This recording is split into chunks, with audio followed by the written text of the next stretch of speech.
I'm standing on my late grandfather's wraparound porch, watching my parents and sister climb out of their cars with the biggest smiles I've seen since Christmas morning. Behind them, two moving trucks rumble down Maple Street, their engines echoing off the Victorian houses that line this quiet neighborhood. Sarah waves at me like she's greeting an old friend, not someone she's about to evict from his own home. My father Marcus adjusts his tie and grins while my mother Linda practically skips up the brick walkway. They're holding legal documents, laughing about something completely confident in whatever plan they've cooked up. But I'm not moving from this spot, and I'm definitely not packing my belongings. 3 weeks ago, right after my college graduation ceremony, I quietly transferred this entire $1 million estate into an irrevocable trust with myself as the sole beneficiary. The manila folder in my hands contains documents they know absolutely nothing about. The past 6 months have been a whirlwind of legal battles, family drama, and painful discoveries about the people I thought I knew best. It all started last November when Grandpa Walter passed away peacefully in his sleep at 87 years old. The whole family gathered at Patricia Sullivan's law office downtown for the will reading, and everyone just assumed the estate would be split 3 ways among his children. I remember sitting in that stuffy conference room with its dark wood paneling and law books stacked floor to ceiling, watching my relatives whisper among themselves about how they'd divide up Walter's assets. Sarah had already started browsing interior design magazines, planning to modernize what she called his dusty old Victorian. My parents discussed selling his antique car collection to fund their upcoming cruise to Alaska. Nobody seemed particularly sad about losing the man who'd raised 3 children as a widower after Grandma Rose died young. When Patricia cleared her throat and began reading, the room fell silent. Walter had left his entire estate to me. The Victorian mansion on Maple Street, worth approximately $1.2 million, investment accounts totaling $800,000. His collection of vintage Corvettes valued at $300,000. Even his rare book collection and antique furniture. Everything went to his 22-year-old grandson, who just finished his business degree. The explosion of outrage was immediate and deafening. Marcus shot to his feet, his face turning crimson, as he demanded to know how this was possible. Linda burst into tears, sobbing about how unfair it was that her own father had cut her out completely. Sarah screamed that I must have poisoned Walter's mind against his own children, taking advantage of an elderly man's declining mental state. But I knew the truth that none of them wanted to hear. Walter hadn't been declining at all. His mind stayed sharp right until his final breath, and he'd made this decision after years of watching his children ignore him completely. While they were busy with their own lives, I was the one who visited every Sunday after church. I helped him fix the leaky kitchen faucet, organized his medications, and listened to his stories about serving in Korea and building his construction business from nothing. More importantly, I was the only one who noticed when local developers started circling the neighborhood like vultures, pressuring elderly homeowners to sell their properties for a fraction of their worth. Walter spent his last 2 years documenting their predatory practices, and he'd chosen me as his heir because he trusted me to continue protecting what he'd built. Within a week of the will reading, Marcus hired Jonathan Hayes, one of the most aggressive probate attorneys in the state. Hayes immediately filed paperwork to contest the will, claiming Walter had been mentally incompetent when he'd changed his beneficiary. My father was determined to prove that I'd manipulated a sick old man into giving me everything. The legal battles consumed the next 5 months. I continued living in Walter's house while finishing my final semester at State University, driving the 40-minute commute each day in his pristine 1967 Corvette. Every evening I'd return to find process servers, waiting with new court documents or investigators, asking neighbors questions about Walter's mental state during his final years. Living alone in that big house gave me time to explore rooms I'd never really examined before. Walter's study was filled with filing cabinets containing decades of business records, family photographs, and personal journals.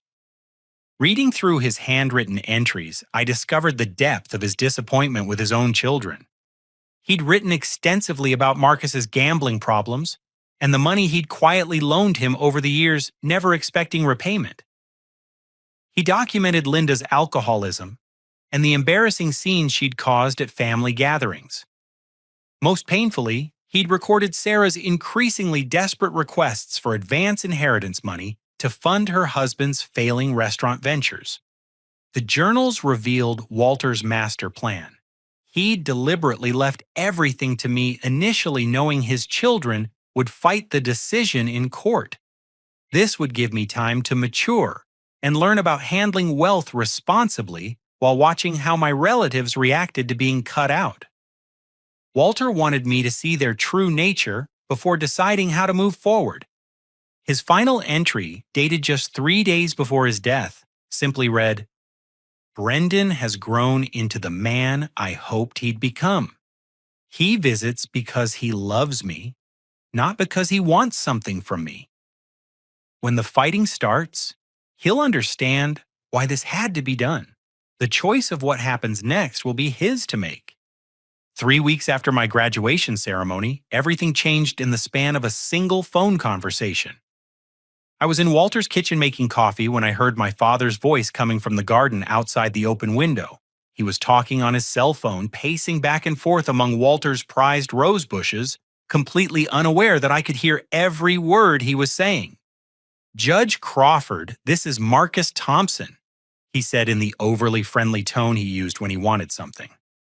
I wanted to follow up on our conversation from last week about my father's estate situation. I froze with the coffee pot halfway to my cup. Judge Robert Crawford was the probate judge assigned to our case, and hearing my father address him so casually sent ice water through my veins.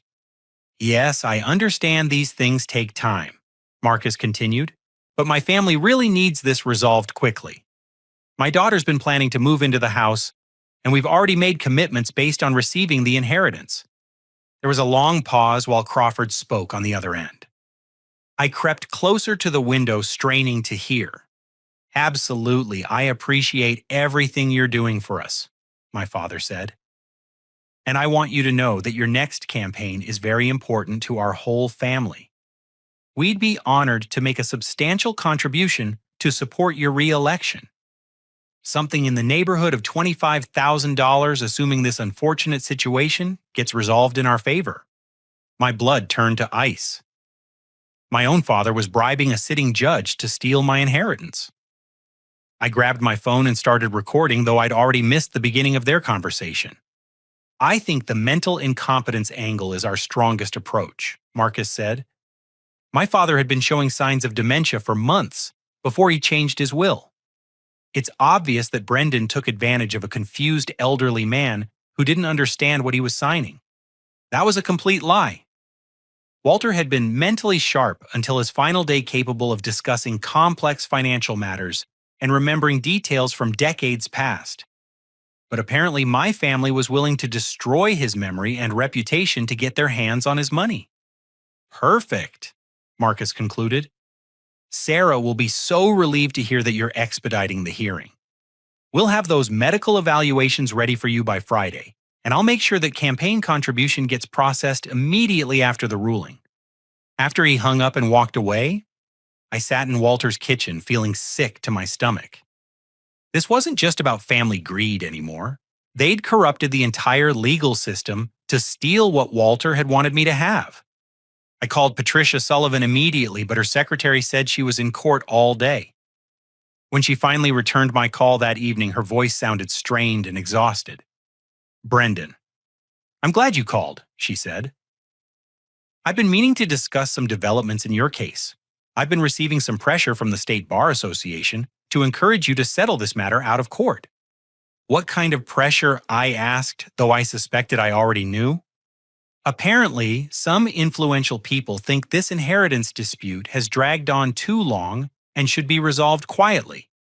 They're suggesting that fighting your family's claims might not be in your best interests, especially given your age and inexperience with managing large estates. Patricia had been Walter's attorney for over 20 years, and she'd never backed down from a fight before. Hearing defeat in her voice told me that the corruption went deeper than just Judge Crawford. "Are you saying you think I should give up?" I asked. "I'm saying that I'm 68 years old and considering retirement rather than fighting a system that's been compromised," she replied sadly. "If I step down as your attorney, you'll need to find new representation, and that could take months." That night, I couldn't sleep. I kept thinking about Walter's journals and his documentation of local corruption. Finally, around 3 in the morning, I went to his study and started searching through filing cabinets I'd never opened before. Hidden behind tax records from the 1980s, I found a small safe built into the wall. Walter had given me the combination years ago, telling me it was important family information I might need someday. Inside the safe were documents that made my blood run cold. Walter had been investigating local government corruption for years, documenting connections between Judge Crawford, several city council members, and a development company called Meridian Properties. The files contained photographs of secret meetings, copies of campaign finance records, and detailed timelines showing how certain zoning decisions had benefited Meridian's projects. Walter had uncovered a systematic pattern of bribery and influence peddling that went back over a decade. Most shocking of all, I found blueprints showing Meridian's plans for our neighborhood. They wanted to demolish an entire block of historic Victorian homes, including Walter's house, to build a massive shopping complex.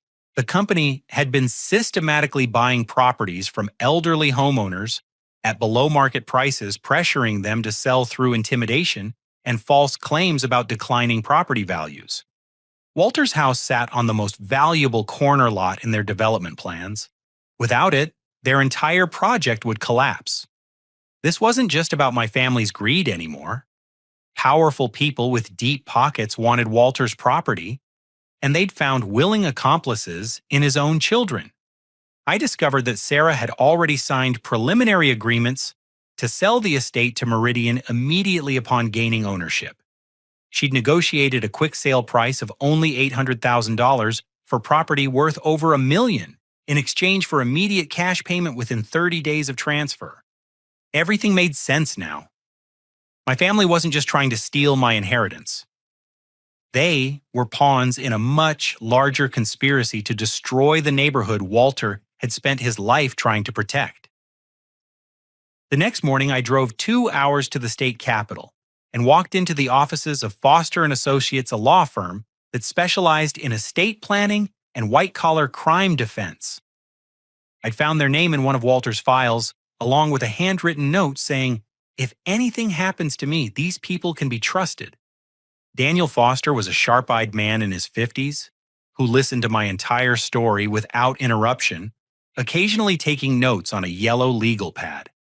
When I finished explaining about the corruption and my family's involvement, he leaned back in his chair and studied me carefully. "Your grandfather was a remarkable man," he said finally. "He contacted us about 6 months before his death, wanting to set up contingency plans in case his family tried to contest his will through fraudulent means." My heart nearly stopped. He knew this would happen? Walter suspected it, yes. He'd been documenting corruption in your county for years, and he knew powerful people wanted his property. He also knew his children well enough to predict how they'd react to being disinherited. Daniel opened a file cabinet and pulled out a thick folder with my name on it. He left instructions for creating an irrevocable trust in your name, but only if you came here voluntarily after learning the full scope of what you were facing. He wanted you to understand the stakes before taking this step. Creating the trust required extensive documentation proving my mental competency and financial understanding. Daniel arranged for comprehensive psychological evaluations, financial literacy tests, and recorded statements explaining my decision-making process. We completed everything in absolute secrecy over the course of a week, working evenings and weekends to avoid detection. The irrevocable trust made me the sole beneficiary and trustee of Walter's entire estate. Once established, the trust couldn't be altered or dissolved by court order, even if I was declared mentally incompetent. The property would remain protected regardless of what legal challenges my family might mount. They might. But while I was securing the inheritance legally, my relatives were mounting their own offensive on a completely different front. My cousin Ashley called me Wednesday evening, her voice shaking with worry. "Brendan, I need to tell you something that Sarah made me promise not to share," she said. "She's been spreading rumors around town about your mental health, telling people that you've been acting strange since Walter died." "What kind of rumors?" I asked, though I dreaded the answer.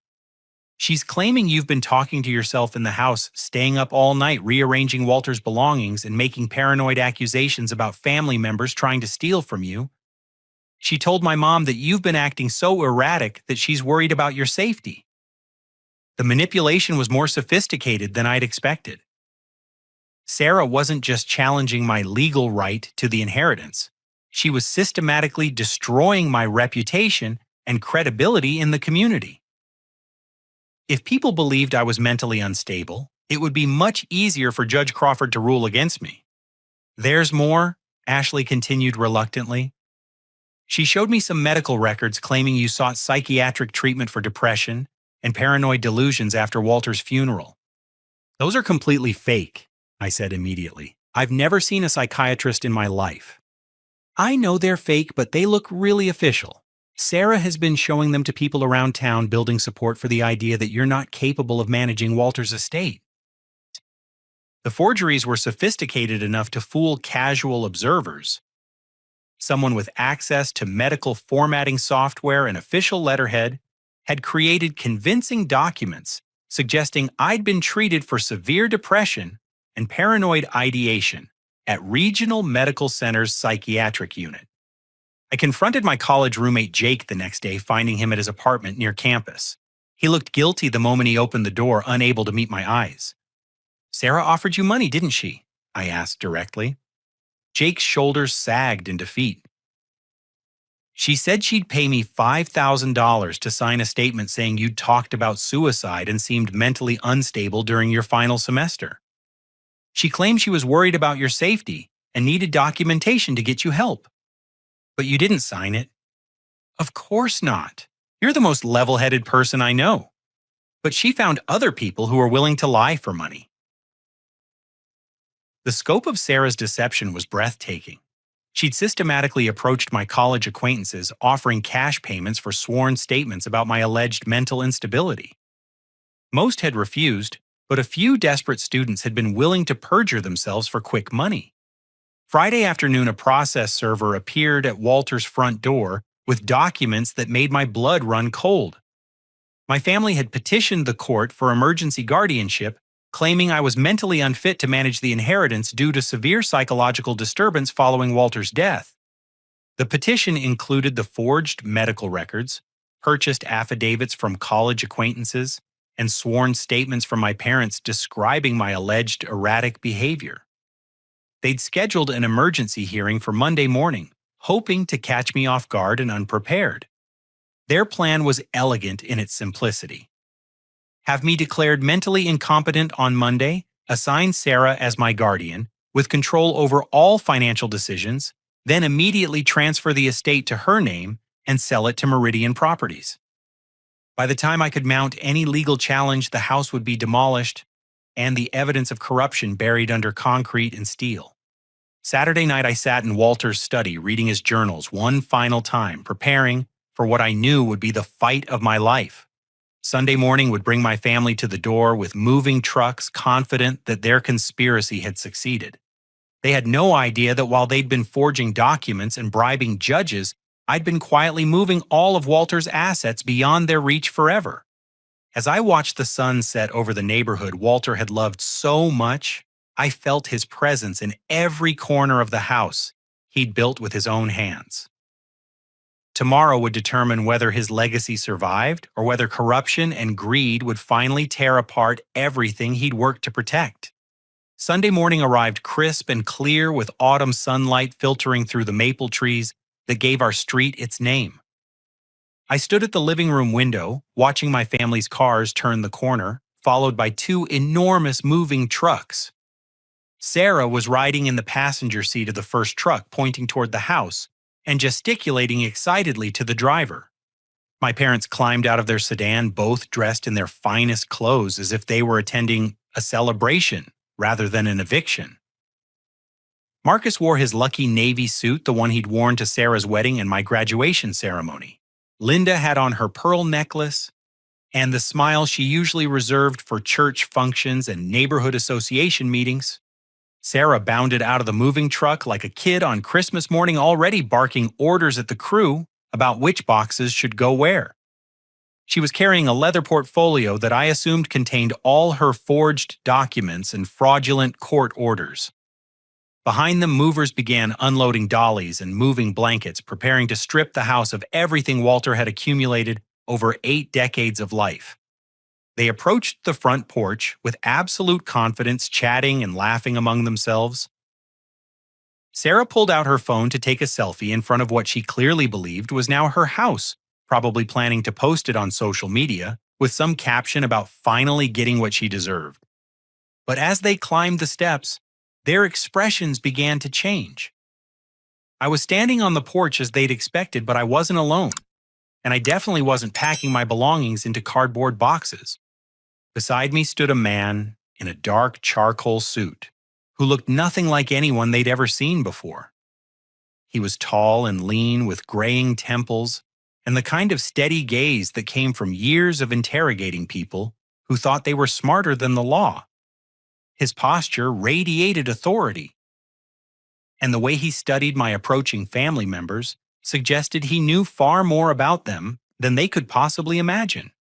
Agent William Thompson of the Federal Bureau of Investigation had arrived at dawn carrying a briefcase full of evidence and federal arrest warrants that would change everything about this Sunday morning confrontation.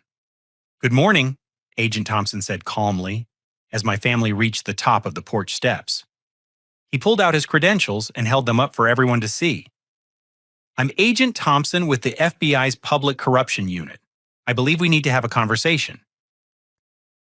The transformation in my family's demeanor was instantaneous and complete.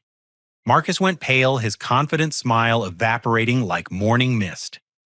Linda's hand flew to her throat, clutching her pearls, as if they might somehow protect her from federal law enforcement. Sarah's leather portfolio slipped from her fingers, spilling forged documents across the painted porch boards. "I don't understand." Marcus stammered, his voice cracking like a teenager's. "We're just here to help our son move his belongings. There must be some mistake." "Oh, there's been a mistake, all right," Agent Thompson replied, opening his briefcase and pulling out a thick manila folder. "But it wasn't made by the Bureau. We've been investigating public corruption and real estate fraud in this county for the past 18 months, and your family has provided us with some very interesting evidence." Sarah found her voice first, probably because she'd had the most practice lying. "This is harassment," she declared, though her voice shook with barely controlled panic. "We haven't done anything wrong. We're just trying to help our mentally unstable relative get the care he needs." Agent Thompson's smile was as cold as January wind. Mentally unstable. Is that what you call the young man who's been working undercover with federal law enforcement for the past 3 months? The silence that followed was so complete that I could hear birds singing in Walter's oak tree and the distant sound of church bells from St. Mary's downtown. My family stood frozen, trying to process what they'd just heard. "You see," Agent Thompson continued, "Walter Thompson wasn't just your grandfather Brendan. He was also a federal informant who'd been documenting corruption in local government and real estate development for years. His decision to leave you his estate wasn't just about love, though that was certainly part of it. It was about ensuring that his evidence would survive his death and that justice would eventually be served." He pulled out a handheld recording device and pressed play. Suddenly, Marcus's voice filled the morning air. "Judge Crawford, this is Marcus Thompson.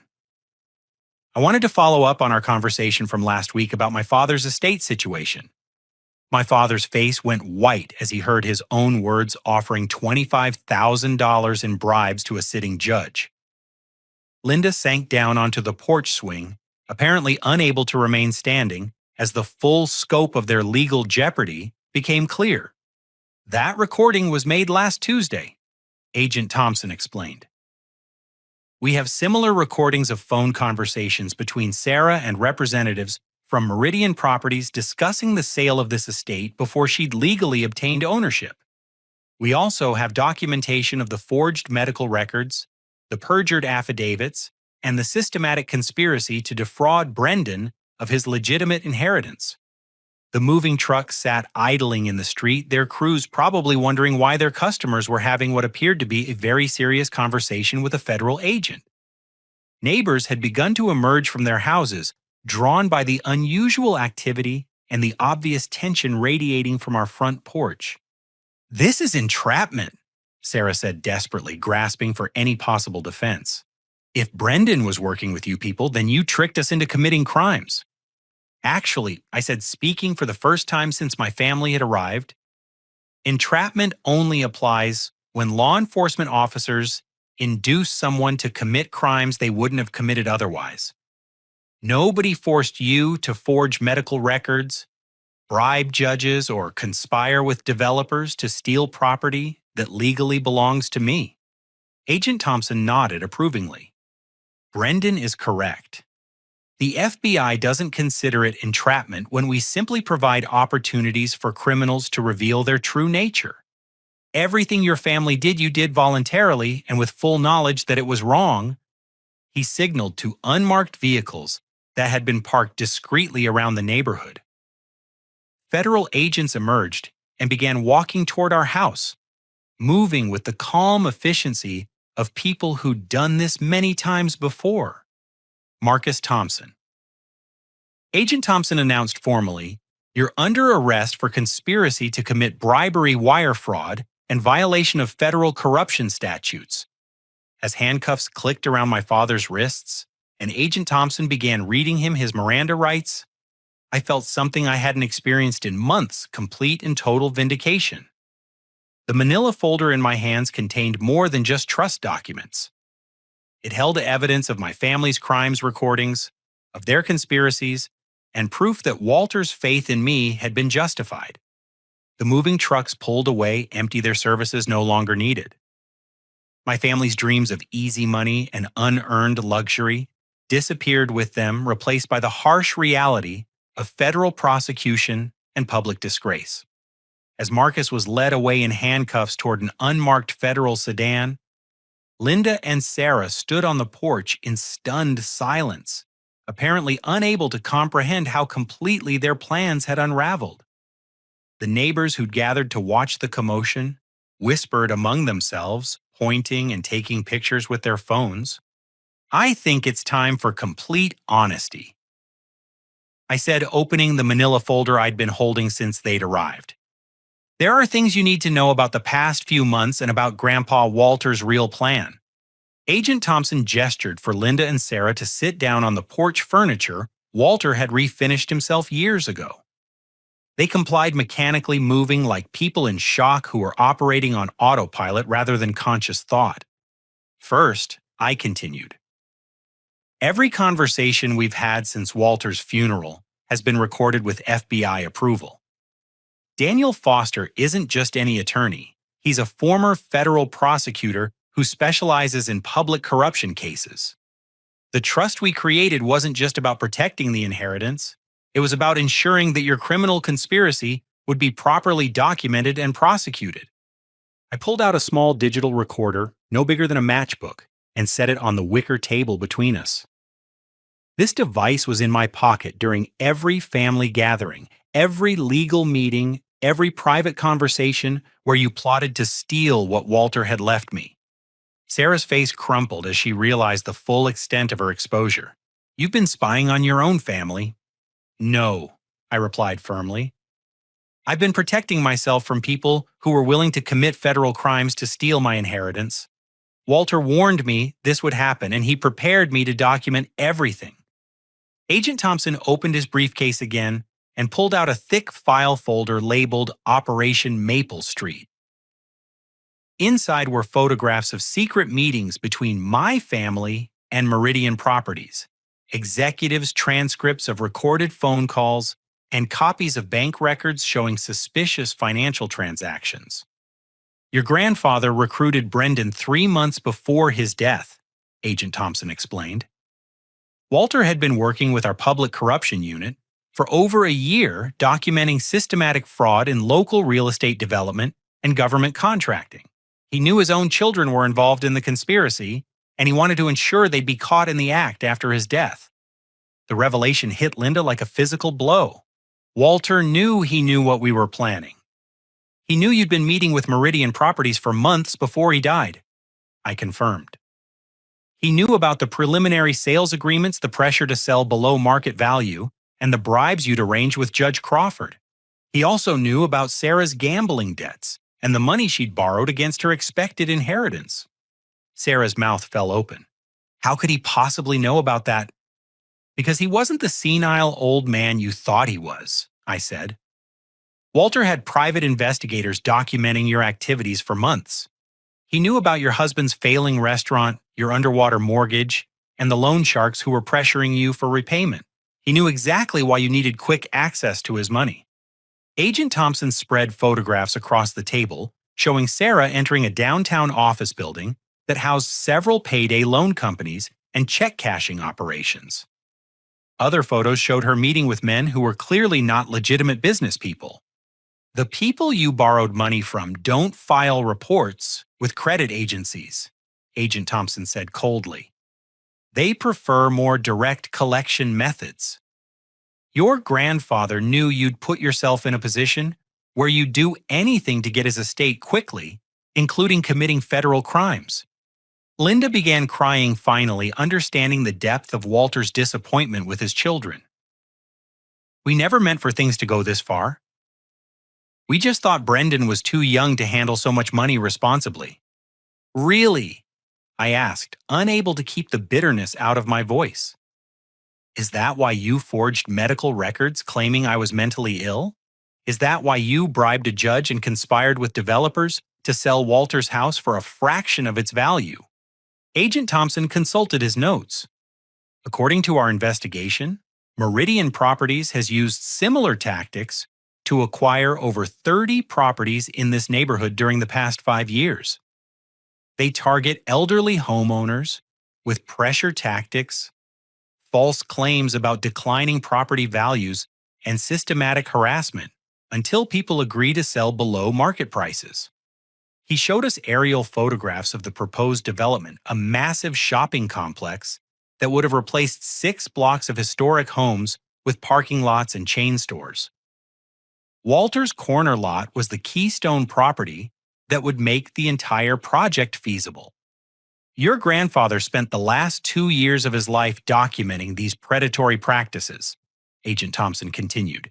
He worked with our office to build cases against corrupt officials, fraudulent developers, and the financial institutions that enabled their schemes. The scope of Walter's investigation was breathtaking. He'd maintained detailed files on Judge Crawford's suspicious rulings, city council members who'd received unexplained campaign contributions, and bank officials who'd approved questionable development loans. His evidence had led to indictments that went far beyond our family's small-scale corruption. Walter's final recordings were made just 2 days before he died, I said, pulling out a laptop computer that had been hidden in his study. He wanted you to hear his actual feelings about what you'd become. I pressed play, and suddenly Walter's familiar voice filled the morning air. He sounded strong and clear, nothing like the confused elderly man my family had described in their court filings. If you're listening to this, it means my children have revealed their true nature, and Brendan has learned the hard lessons I hoped he'd never need to learn. Walter's voice said, I didn't cut you out of my will because I stopped loving you. I cut you out because enabling your destructive behavior would have been the cruelest thing I could do to you.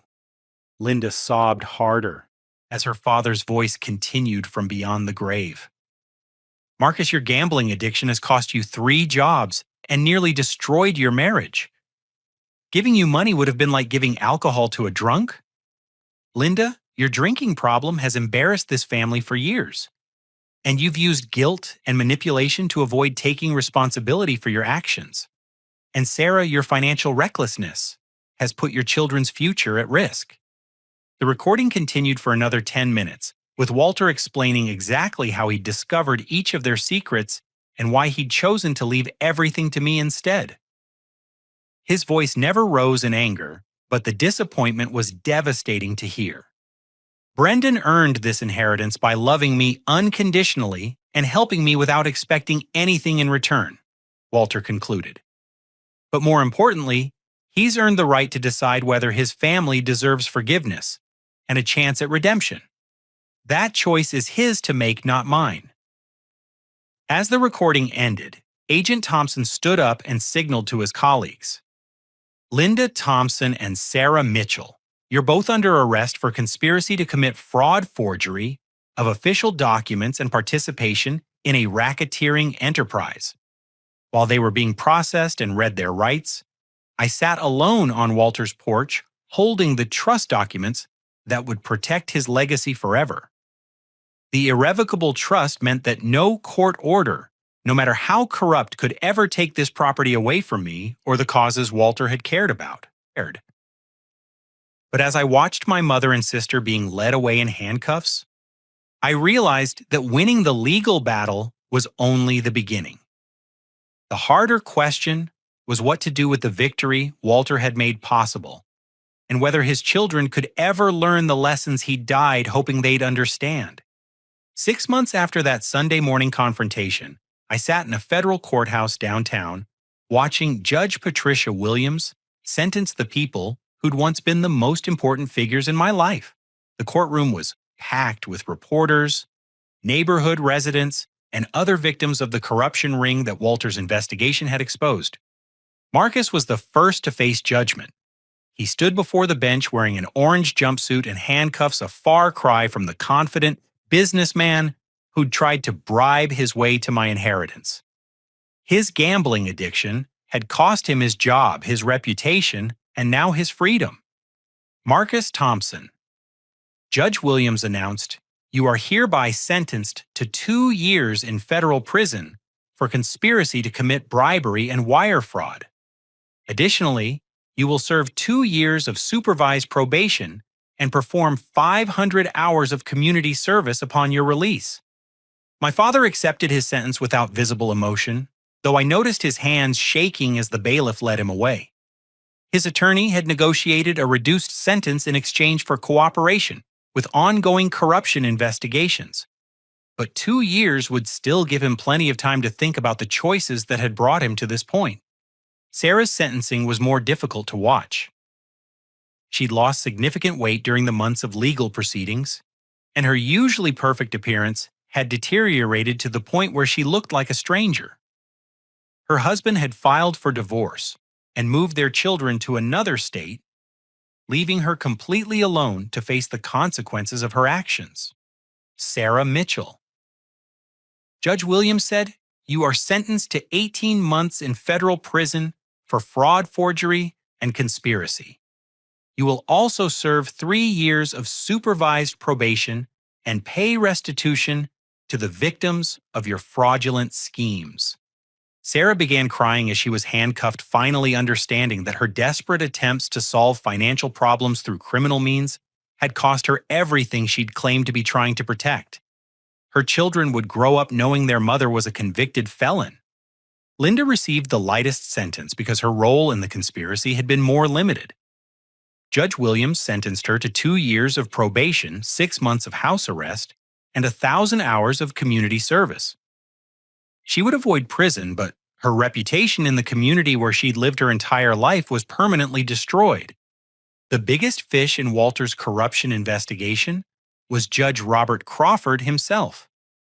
His sentencing hearing had taken place the week before, resulting in a 10-year federal prison sentence for accepting bribes, obstruction of justice, and abuse of his judicial office. The FBI had uncovered evidence that he'd been taking payments from developers and attorneys for over a decade, affecting hundreds of cases and thousands of lives.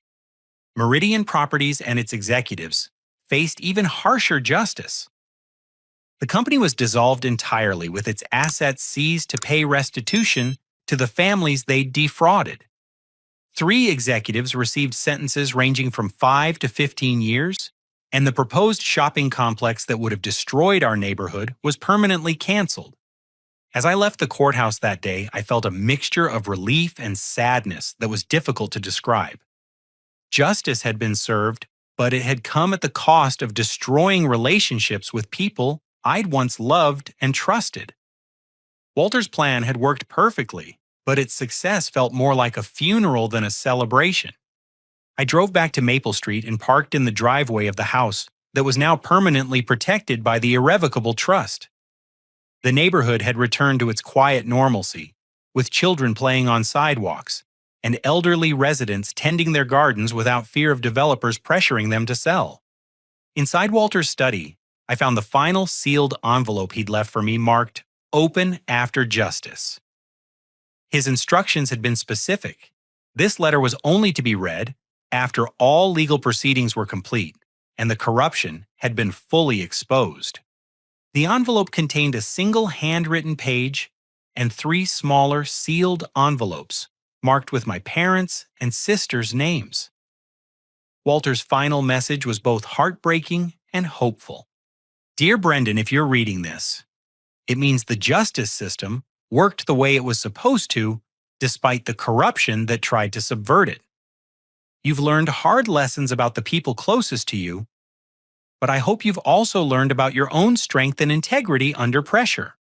The money was never the point. The real inheritance I'm leaving you is the knowledge that doing the right thing, even when it's painful, is the only way to live with yourself. But justice without mercy becomes cruelty, and strength without compassion becomes tyranny. Your family made terrible choices, but they're still your family. Inside these sealed envelopes are my final words to each of them, not words of condemnation, but of conditional forgiveness. They can earn redemption if they're willing to do the work, but only if they acknowledge their mistakes and commit to making amends. The choice of whether to give them these letters is yours to make. You've proven yourself worthy of this inheritance, but the greater test is whether you can use your victory to heal rather than to punish. Build the family I always hoped we could become. That would be the greatest honor you could give to my memory. The 3 sealed letters sat on Walter's desk like a final test of my character. I could keep them forever, denying my family any chance at Walter's forgiveness. Or I could honor his deeper wisdom about redemption and second chances even for people who'd betrayed my trust in the cruelest possible ways. As evening shadows lengthened across Walter's study, I made the decision that would determine whether his legacy would be defined by justice alone or by the more difficult combination of justice and mercy that he'd spent his lifetime trying to embody. 1 year after the confrontation that changed everything, I stood in Walter's kitchen on Thanksgiving morning, preparing dinner for a family gathering that would have seemed impossible 12 months earlier. The house smelled of roasting turkey and fresh-baked rolls, the same aromas that had filled this space during Walter's lifetime, when he'd insisted on hosting every major holiday.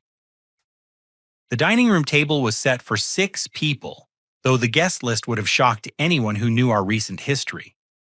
Marcus had been released from federal prison 3 weeks earlier, having served 16 months of his 2-year sentence for good behavior and cooperation with ongoing investigations.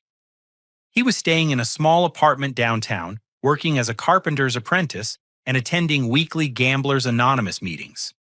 Linda arrived first, carrying a homemade apple pie that actually smelled edible. Her community service requirement had led her to volunteer at the Walter Thompson Foundation, the charitable organization I'd established using income from the trust. She discovered a genuine talent for helping elderly people protect themselves from financial exploitation work that gave her a sense of purpose she'd never found in her previous social activities. The Madison family wanted me to thank you personally she said as she set the pie on the counter. Mrs. Madison said the foundation's legal help saved her from losing her house to those predatory reverse mortgage scammers. The foundation had become Walter's living legacy, using trust income to fund legal aid for elderly victims of financial abuse. In its first year of operation, we'd helped recover over $2 million stolen from seniors by various fraudulent schemes.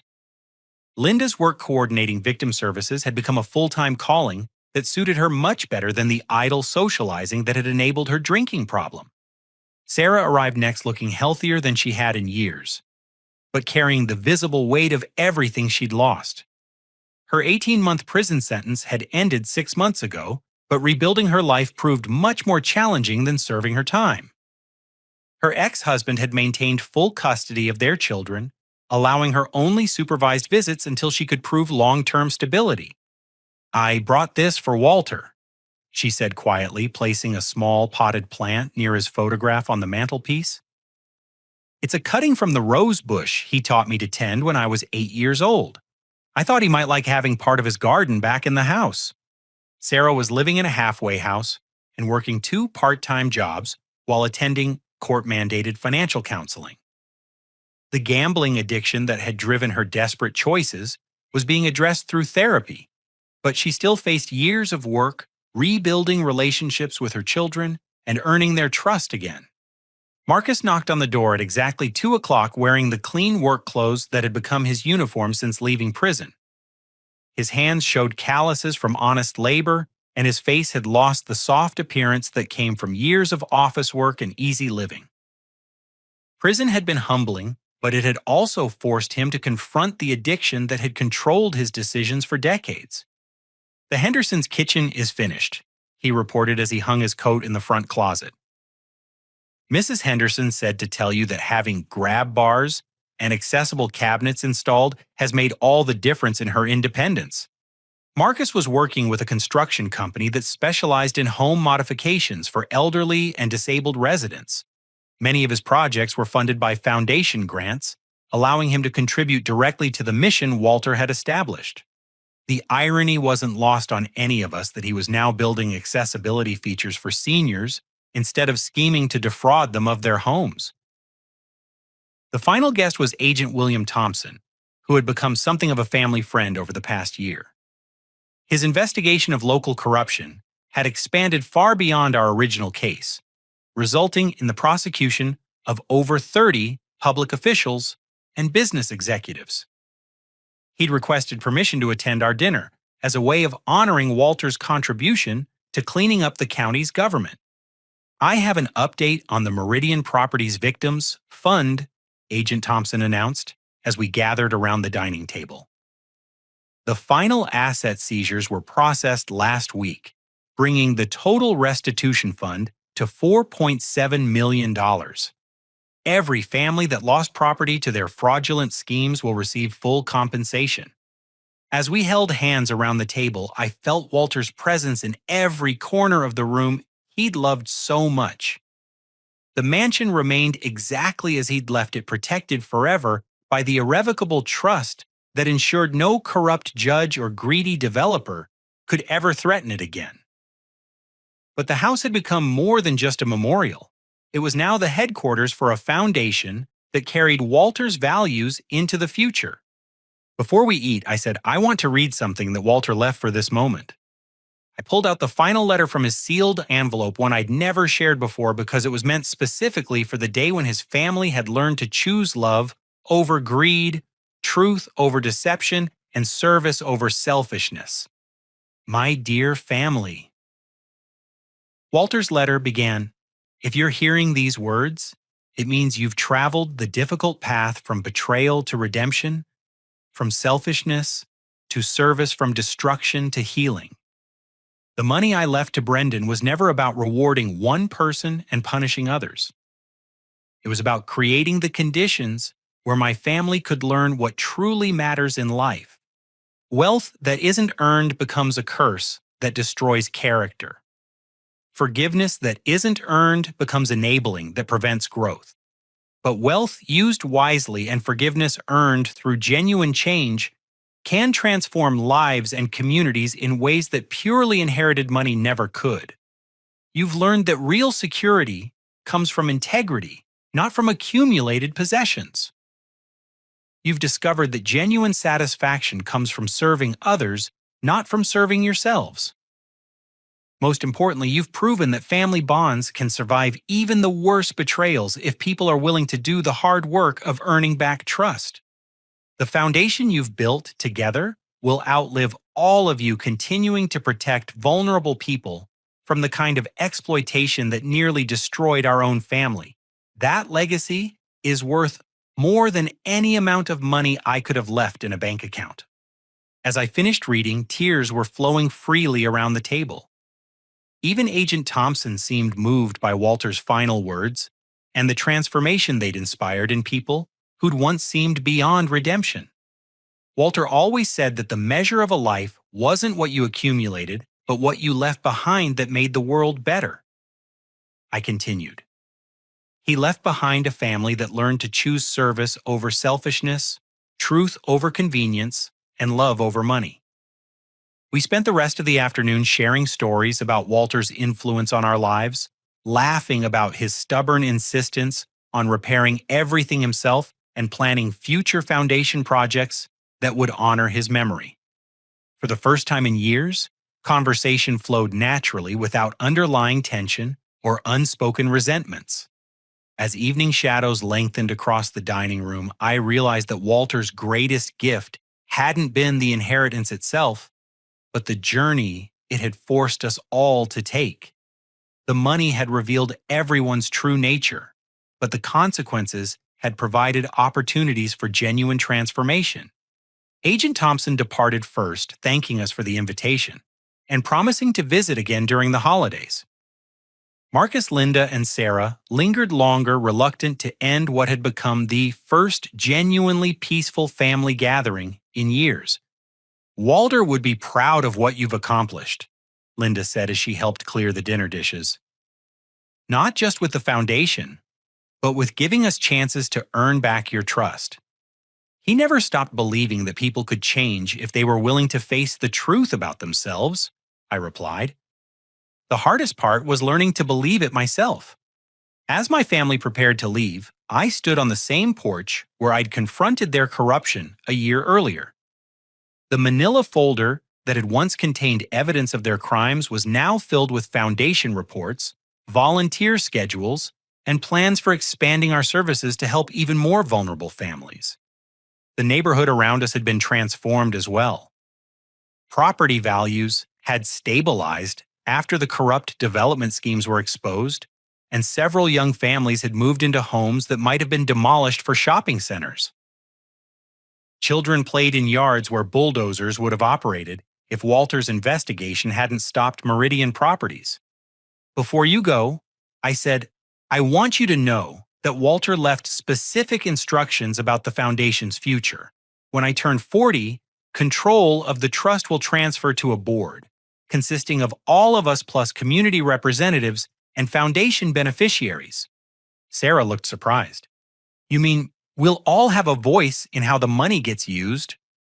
Walter wanted to ensure that the foundation would outlive any one person's leadership, I explained.